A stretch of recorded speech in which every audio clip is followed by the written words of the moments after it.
오늘 함께 봉독하신 본문 말씀 마태복음의 마지막 장의 3절의 말씀입니다. 이 석절의 말씀은 부활하신 예수님께서 마지막으로 제자들에게 주신 명령의 말씀입니다. 그래서 우리가 이 명령의 말씀을 영어로는 그렇게 표현을 합니다. The Great Commission 이렇게 말합니다. 위대한 명령, 최후의 명령 이런 의미가 있습니다. 이 3절의 말씀은 주님께서 이 땅을 떠나시면서 제자들에게 남기신 마지막 유언과도 같은 그런 명령입니다. 가장 위대하고 큰 지상 최대의 명령이다 하는 그런 의미를 갖습니다. 우리 주님께서 하나님의 전권을 받으셔서 제자들 또 우리들에게 남겨주신 그 최대의 명령, 그 내용이 무엇인가 하는 것은 여러분 이미 잘 알고 계십니다. 한마디로 말하면 제자를 삼으라 하는 것입니다. 제자를 만들라 하는 것이죠. 영어 성경에서는 make disciples라는 말을 씁니다. 제자를 만들어라 하는 말이죠. 좀 우리가 더 그 내용을, 이 명령의 내용을 다시 말씀을 드린다면 모든 민족을 제자 삼기 위해서 가라 하는 것이죠. 또 모든 민족을 제자 삼기 위해서 아들과 아버지와 성령님의 이름으로 세례를 베풀어라 하는 것입니다. 또 모든 민족을 제자 삼기 위해서 주님께서 분부하신 모든 것을 가르쳐서 지키게 하라. 이것이 명령입니다. 그래서 모든 민족을 제자로 삼기 위해서 해야 될 일이 3가지가 주어졌습니다.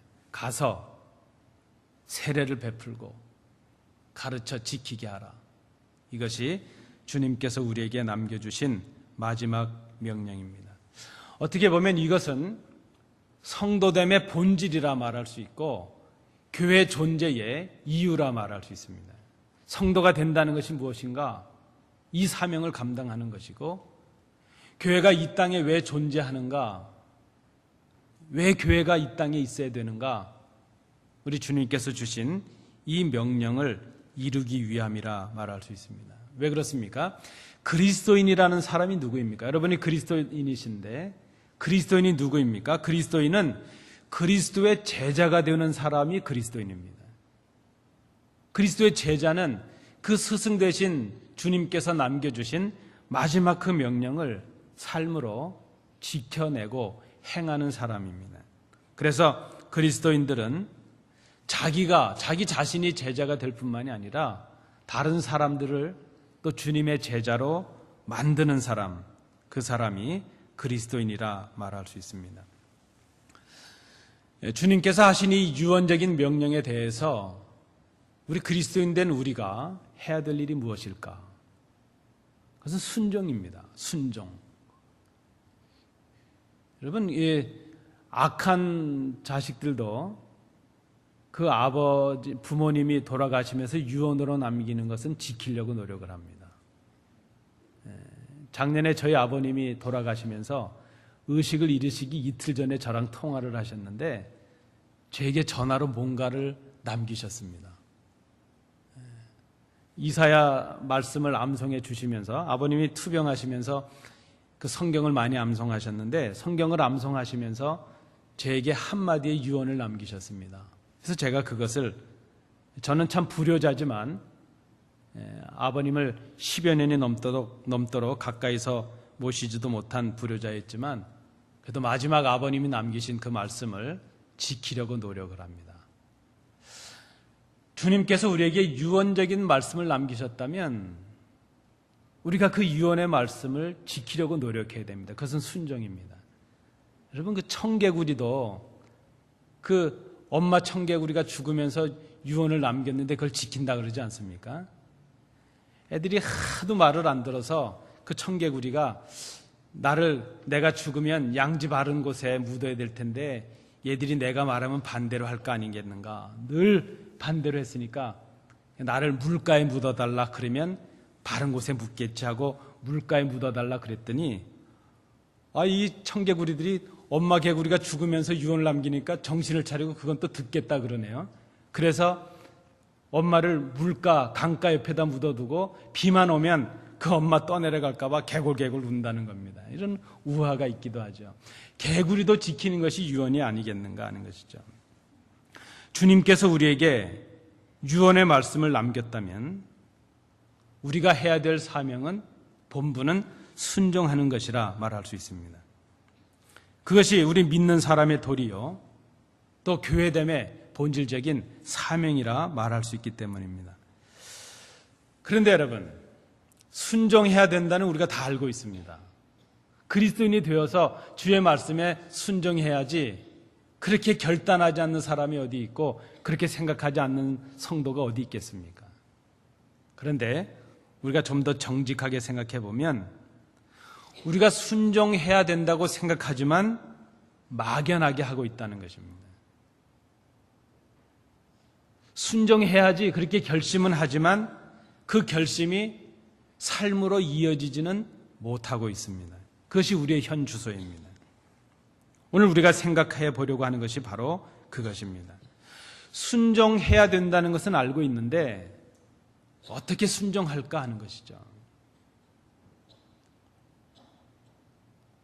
그런 순종하겠다는 뜨거운 마음은 있는데 어떤 때는 우리가 어떻게 순종해야 되는지도 잘 모르겠고 무엇을 순종해야 되는지도 잘 모를 때가 있다는 것입니다. 우리가 많은 것 다 살펴볼 수 없으니까 오늘은 한 가지만 생각하실 텐데요.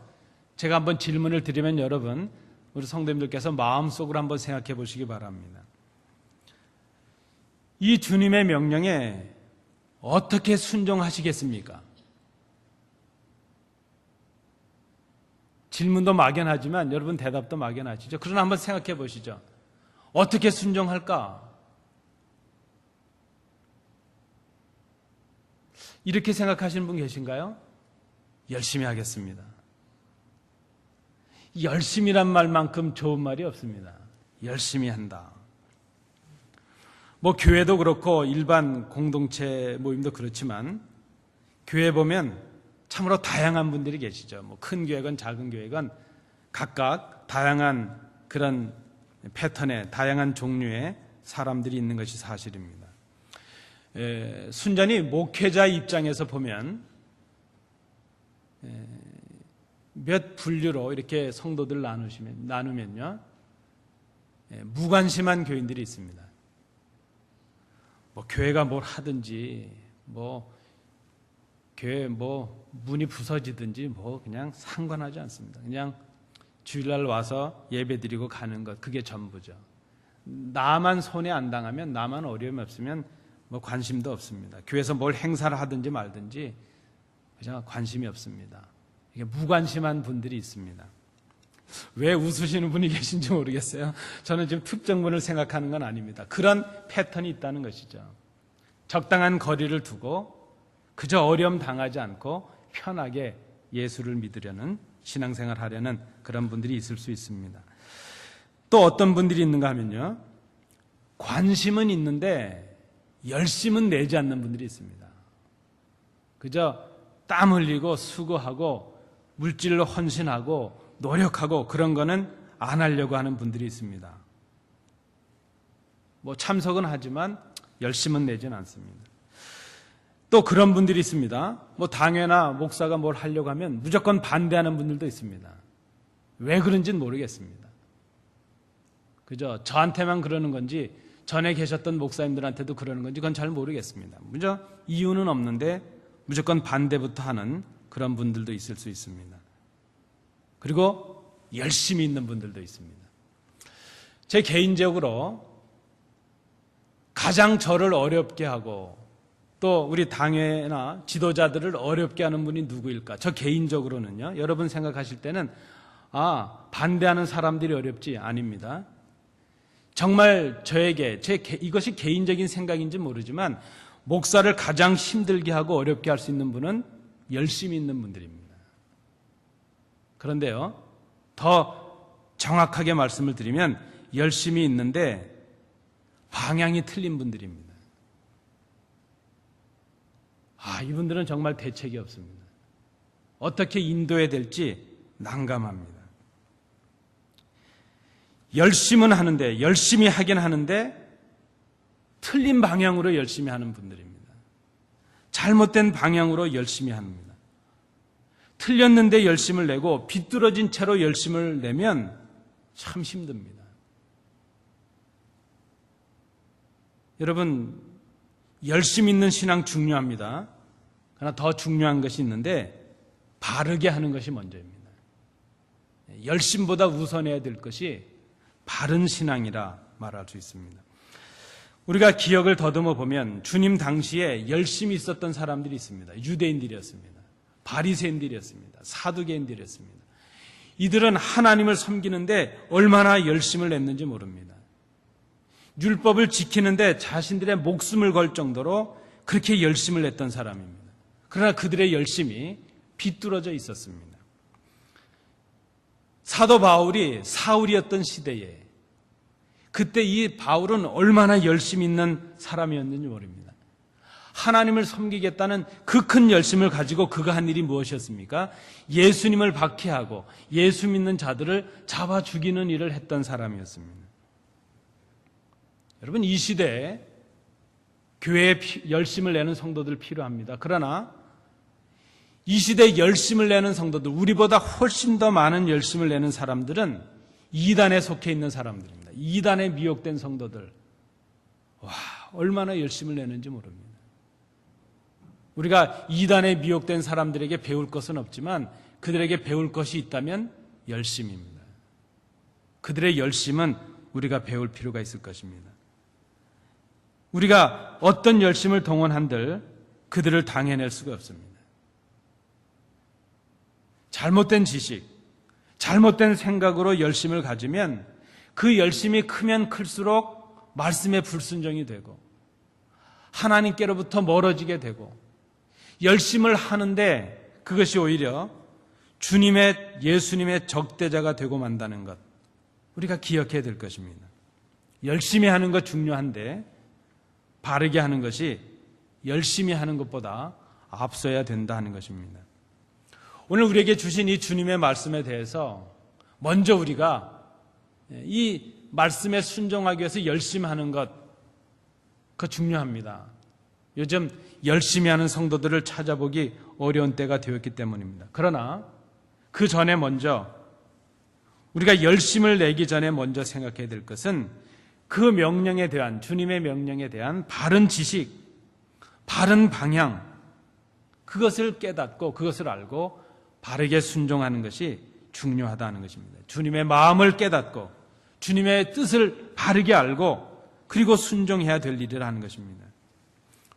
오늘 우리가 이 말씀을 통해서 주님의 명령에 대해서 바르게 순종하기 위해서 무엇을 생각할 것인가, 오늘 본문을 중심으로 세 가지를 정리해 보았습니다. 첫 번째입니다. 첫째는 주님께서 제자를 삼기 위해서 가라 이렇게 명령하셨는데 저는 이렇게 제목을 붙입니다. 바르게 가는 것이다. 가긴 가는데 바르게 가야 된다는 것이죠. 가야 될 곳을 가야 되고 방향을 바로 정해서 가야 된다는 것입니다. 열심히 가는 것보다 바르게 가는 것을 생각해야 됩니다. 열심히 갔는데 방향이 틀리면 돌아오는 시간이 더 걸리지 않겠습니까? 바르게 가는 것이 중요합니다. 바르게 가기 위해서 우리가 먼저 생각할 것은 누구에게 가야 하는가 하는 것이죠. 오늘 주님은 그렇게 말씀하십니다. 모든 민족이라는 말씀을 하십니다. 너희는 가서 모든 민족을 제자로 삼아라 말씀합니다. 예수님께서 이 말씀을 하실 때 당시의 유대인들은 자신들만이 하나님의 백성이라고 생각을 했습니다. 그래서 유대인이 아닌 다른 사람들을 멸시했습니다. 자신들의 동족임에도 불구하고 사마리아 사람들은 짐승처럼 취급을 했습니다. 더군다나 이방인들은 사람 취급도 하지 않았습니다. 그들과 어울리고 교제하는 것 자체도 죄가 된다, 그렇게 생각을 할 정도입니다. 그런데 주님은 모든 민족에게 가라 그렇게 말씀하십니다. 왜 그렇습니까? 주님께서 우리에게 맡기신 이 복음은 우리의 지역, 어떤 인종, 편견, 우리의 아집을 넘어서서 전해져야 될 복음이기 때문입니다. 먼저 예수님을 믿고 주님의 제자가 된 그리스도인들이 되었다면 우리는 믿지 않는 다른 사람들을 우리와 같은 그리스도인, 제자로 삼기 위해서 가야 될 것입니다. 이것은 주님께서 우리를 보내시기 때문입니다. 우리에게 마지막으로 주시는 명령, 파송의 명령이기 때문입니다. 이 명령이 바로 우리 교회들, 이 땅의 교회들에게 주시는 사명이기 때문입니다. 그런데 우리가 여기서 한 가지 주의하실 것이 있습니다. 이것을 단지 지역적인 선교의 개념으로만 생각하는 것은 잘못된 해석입니다. 여러분, 최근에 이 선교학 개념은요, 이젠 지역적인 개념을 넘어섭니다. 그저 복음을 전하기 위해서 멀리 가는 것, 불신자들이 있는 지역, 그런 나라에 가서 전도하라, 그것만을 의미하는 것은 아닙니다. 우리 모두가 다 선교사가 되어서 멀리 나갈 수가 없지 않겠습니까? 여기 가라 하는 이 말은 우리가 그저 1차원적으로 생각하는 것처럼 멀리 가는 것, 그것만을 의미하는 것이 아니라 우리 주위에 믿지 않는 자들을 향해서 가는 것을 말합니다. 아니, 어쩌면 순서가 그렇게 되어야 될 것입니다. 나 자신이 바로 믿고 내 가정과 내 이웃과 내 공동체와 그리고 그 지경이 확대되어서 멀리까지 나가야 될 것입니다. 우리 주위에 믿지 않는 사람들을 향해서 나가는 것. 그것은 단순히 보냄받는 것이 아니라 가서 세례를 베풀기 위해서 그렇게 하라는 것이죠. 세례를 베풀기 위해서 가는 것, 믿는 자를 만드는 것, 주의 제자를 만드는 것, 그것이 교회의 과제요 사명이기 때문입니다. 얼마 전에 한 목사님으로부터 들은 말입니다. 미국에 있는 교회인데요, 수천 명이 모이는 교회인데 작년 한 해에 세례를 받은 교인의 수가 10명이 채 안 됐다는 것입니다. 교인은 많이 늘었는데 불신자가 전도받고 등록되어서 세례를 받고 주님의 믿는 그 성도가 되는 것, 그것이 10명이 채 되지 않았다는 것이죠. 우리 교회 사정은 여러분께서 다 잘 아십니다. 지금 성장한다는 교회 대부분, 한국이건 미국이건 성장한다는 교회들은 믿는 자들이 더 나은 교회를 찾아 움직이는 수평적인 이동이 대부분입니다.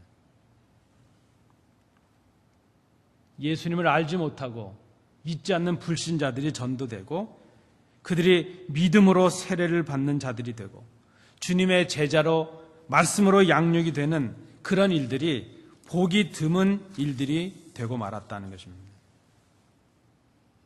우리가 가라 하는 의미를 지역적으로만 해석하지 말아야 될 것입니다.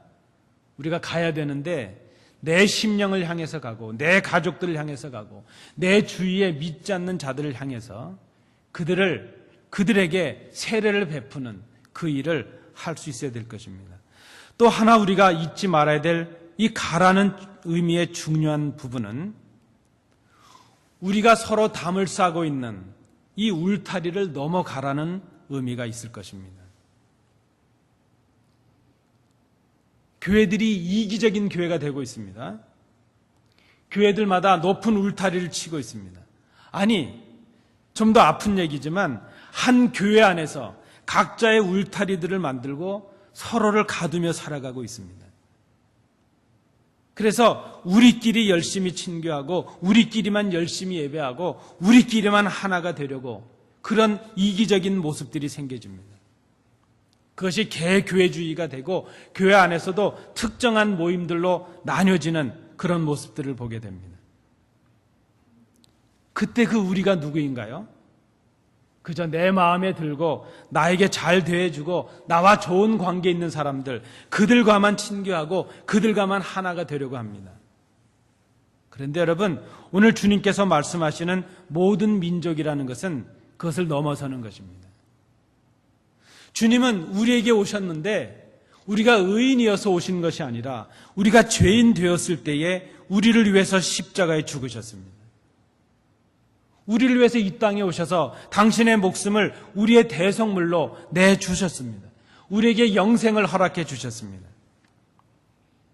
여러분, 우리가 기억해야 될 것입니다. 우리가 가야 될 곳은 모든 민족입니다. 그들은 아직 주님을 알지 못하는 불신의 사람들입니다. 그들은 우리 공동체 안에 있지만 우리가 가진 울타리에 서로 갇혀서 반목하고 화해하지 못하고 하나가 되지 못하는 우리의 형제들일 수 있습니다.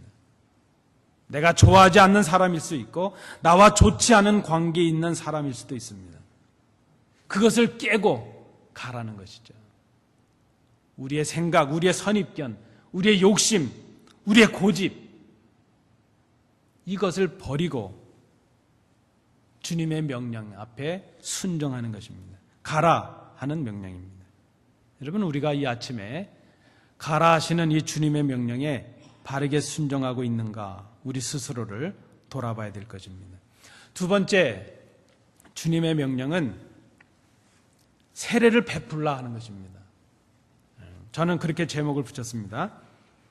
바르게 세례를 베푸는 것이다 그랬습니다. 교회가 간다면 가서 해야 될 일이 무엇인가 하면 세례를 베푸는 일입니다. 교회가 하는 일은 생명을 살리는 일입니다. 세례를 베푼다는 것은 죄인이었던 사람을 의인이 되게 하는 것입니다. 죄의 자녀였던 사람을 하나님의 자녀가 되게 하는 것입니다. 여러분, 교회가 하는 일은 단순한 구제가 아닙니다. 교회는 사회를 위해서 단순히 봉사하는 일을 하는 그런 곳이 아닙니다. 교회 말고도 구제할 것도 많고 봉사할 것도 많습니다. 교회가 하는 일, 교회의 봉사나 구제 모든 목적은 그들에게 세례를 베풀기 위함입니다. 그들을 죄에서 건져내고 하나님의 자녀로 새 생명을 허락하기 위해서입니다. 세례를 베푼다는 것은 죽어가는 사람들을 살린다는 의미가 있습니다. 그런데 이 일을 아버지와 아들과 성령의 이름으로 하라 말씀합니다. 이것은 교회가 일을 할 때에 그 목적과 동기와 권위가 어때야 된가 하는 것을 말씀합니다. 아버지와 아들과 성령의 이름으로 하라. 이름 안으로 하라는 그런 의미가 있습니다.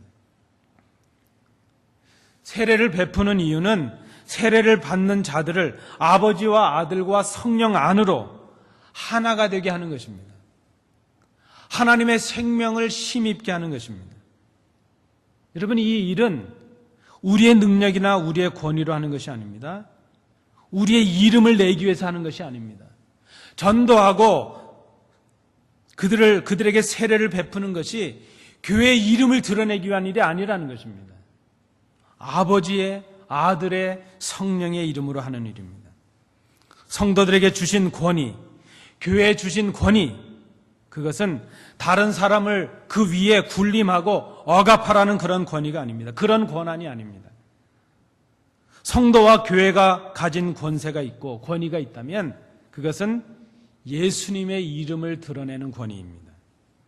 주님께서 제자들을 파송하시면서 권세를 주셨는데 그 권세는 제자들의 이름을 드러내고 제자들의 유익을 구하라는, 그런 데 사용하라는 권위가 아닙니다.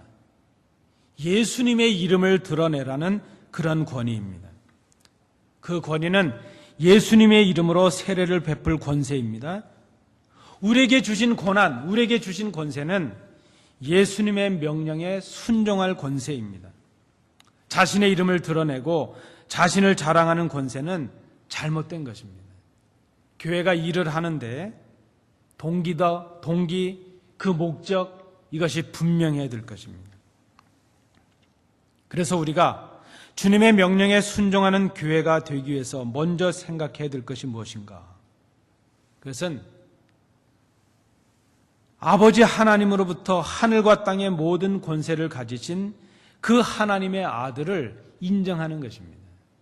그 아들을 주님으로, 주인으로 고백하는 것입니다. 그 주님의 일을 우리가 순종함으로 감당하는 것입니다. 그래서 그 순종은 우리의 지혜나 우리의 힘이나 우리의 이름을 위해서 행하는 것이 아니라 주님의 이름을 의지해서 하는 것입니다. 아버지와 아들과 성령의 이름으로 세례를 베풀라. 성도된 우리의 모든 일, 교회의 모든 일은 그래서 주님의 이름으로 해야 됩니다. 주님의 이름을 위해서 해야 됩니다. 그것이 주님을 주인으로 섬기는 일이요, 주님의 이름을 영화롭게 드러내는 일이 될 수 있다는 것입니다. 여러분, 그런 교회가 주님 기뻐하시는 교회입니다. 그런 성도가 주님 기뻐하시는 성도입니다. 마지막 세 번째는 가르치라 그러셨죠. 그래서 저는 이렇게 제목을 붙입니다. 바르게 가르치라는 것이죠. 여러분, 저를 한번 따라해 주시겠습니까? 바르게 가르치라. 예, 고맙습니다. 그리스도의 제자들이 다른 사람들을 제자로 삼으려면 바르게 가야 되죠.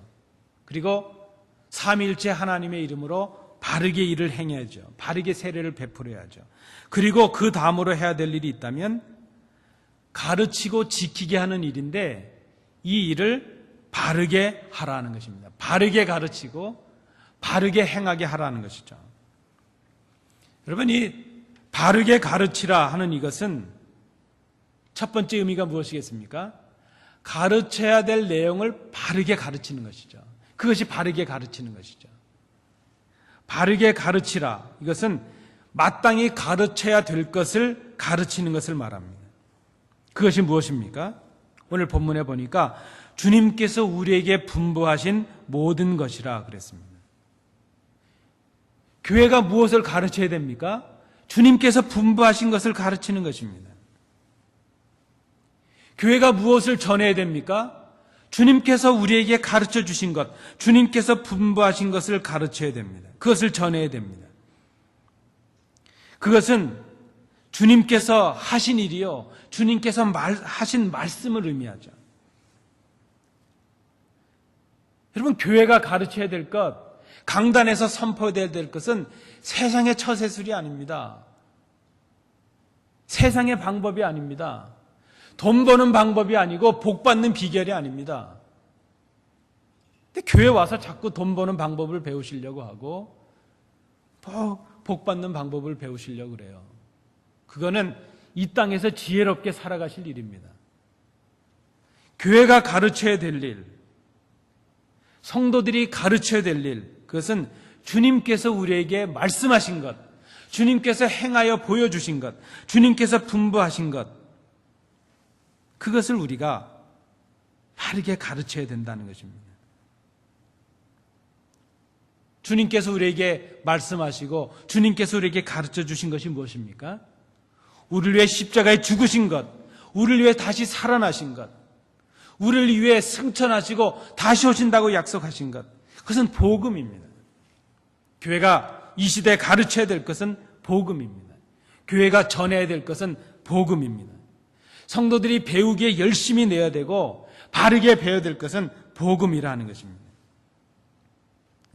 바르게 가르친다는 것, 그것은 바른 것, 마땅히 가르칠 것을 가르치는 것을 의미합니다. 또 하나, 바르게 가르친다는 의미가 무엇이겠습니까? 그것은 그저 가르쳐서 배우기만 하는 것이 아니라 행하도록, 지키도록 가르쳐야 된다는 것입니다. 그저 배우기만 해가지고 머리는 커졌고 귀는 커졌는데 행하지 않습니다. 그것은 잘못 가르친 것이죠. 바르게 가르친다는 것은 그 말씀을 배운 대로 행하는, 그 말씀을 지키는 사람들이 되도록 가르치는 것을 의미하고 있습니다. 여러분, 그래서 우리 교회가 가르치는 교회가 되고 바르게 행하도록 가르치는 교회가 되기 위해서, 그런 성도들이 되기 위해서 우리가 해야 될 것이 무엇일까요? 먼저 배우기에 힘쓰는 사람들이 되는 것입니다. 저는 그런 나름대로 정의를 가집니다. 교사가 누구인가? 교사는 가르치기 위해서 먼저 배우는 사람을 교사라고 말합니다. 사실 가르친다는 것은 배우는 것을 의미합니다. 가르치게 되면 스스로 훈련하게 되고 자기 스스로 배우게 되는 그런 경험을 하게 됩니다. 우리 성도들이, 우리 교회가 바르게 가르치는 교회가 되기 위해서 먼저 해야 될 것이 있는데 배우기에 힘쓰는 것입니다. 그리고 그 배운 것을 행하도록 노력하는 것입니다. 그래서 가르치는 자가 되었을 때 그 말씀을 지키고 있다는 것을, 행하고 있다는 것을 본으로 보여줘야 되는 것입니다. 그래서 교사는, 가르치는 자는 말로 가르치는 것이 아니라 행함으로 보여주는 자가 되어야 됩니다. 우리 주님은 말씀으로만 가르치지 아니하시고 행함으로 친히 본을 보여주신 그런 진정한 스승, 진정한 교사셨습니다. 본을 보이는 것이죠. 여러분, 이 시대 우리 성도들이, 우리 교회가 이 땅에 본이 되고 있을까? 우리가 믿지 않는 자들에게 말씀을 가르치고 전도하면 그들이 우리를 보고 뭐라 그럴까? 여러분 어떻게 생각하십니까? 가르치는 자가 먼저 예수님의 말씀을 배우고 그 말씀에 순종함으로 행하는 자가 되어야 될 것입니다. 먼저 본을 보일 수 있어야 됩니다. 그럴 때에 바르게 가르치는 성도가 될 수 있고 바르게 가르치는 교회가 될 수 있을 것입니다. 말씀을 맺도록 하겠습니다. 능력 있는 교회, 능력 있는 성도가 되기를 우리는 꿈꿉니다. 좀 더 열심히 있는 성도들이 되실 수 있기를 바랍니다. 모이기에 힘쓰시고 전도에도 힘쓰시고 헌금하는 것도 힘쓰시고 그저 예배 참석하는 것도 힘쓰시는, 봉사도 힘쓰시는 그런 성도들이 되시기 바랍니다. 그러나 여러분, 그 열심을 결단하고 작정하시기 전에 그 열심이 바르게, 바른 방향을 향하고 있는지를 먼저 검토하실 수 있기를 바랍니다. 열심보다 우선해야 될 것은 바르게 행하는 것입니다. 바르게 순종하시는 성도들 되시기 바랍니다. 오늘 주님께서 명령하십니다. 너희는 가서 아버지와 아들과 성령의 이름으로 세례를 베풀고 내가 너에게 당부한 모든 것을 지키도록 가르침으로 모든 민족을 제자로 삼으라. 여러분 가십시오. 바르게 가십시오. 내 아집, 내 편견, 내 욕심을 넘어서 그 울타리를 넘어서 모두에게 가는 것입니다. 우리 주님처럼 그렇게 가는 것입니다. 사도 바울처럼 그렇게 하는 것입니다. 나를 과시하고 나를 자랑하기 위함이 아니라 주님의 이름을 드러내기 위해서 그렇게 하는 것입니다. 주님의 말씀을 가르침으로 행하는 본을 보이는 것입니다. 그것이 바르게 순종하는 성도요, 바르게 순종하는 교회라 말할 수 있습니다. 그런 성도, 그런 교회에 주님께서 약속해 주십니다. 내가 항상 땅끝까지 너희와 함께 있을 것이다. 이 약속의 말씀을 받으시는 복된 성도들 되시기 바랍니다. 기도합니다. 은혜로우신 아버지 하나님, 우리는 열심도 없습니다. 그러나 열심을 내는 성도들, 열심을 내는 교회가 되게 하옵소서. 그러나 그 열심 전에 바르게 열심하는, 바르게 순종하는 저희들이 되게 하옵소서. 바르게 순종함으로 주님의 참 제자됨을 드러내고 참 교회됨을 드러내고 주님을 기쁘시게 하는 성도들, 주님을 기쁘시게 하는 교회 되게 하여 주옵소서. 예수님 이름으로 기도하옵나이다. 아멘.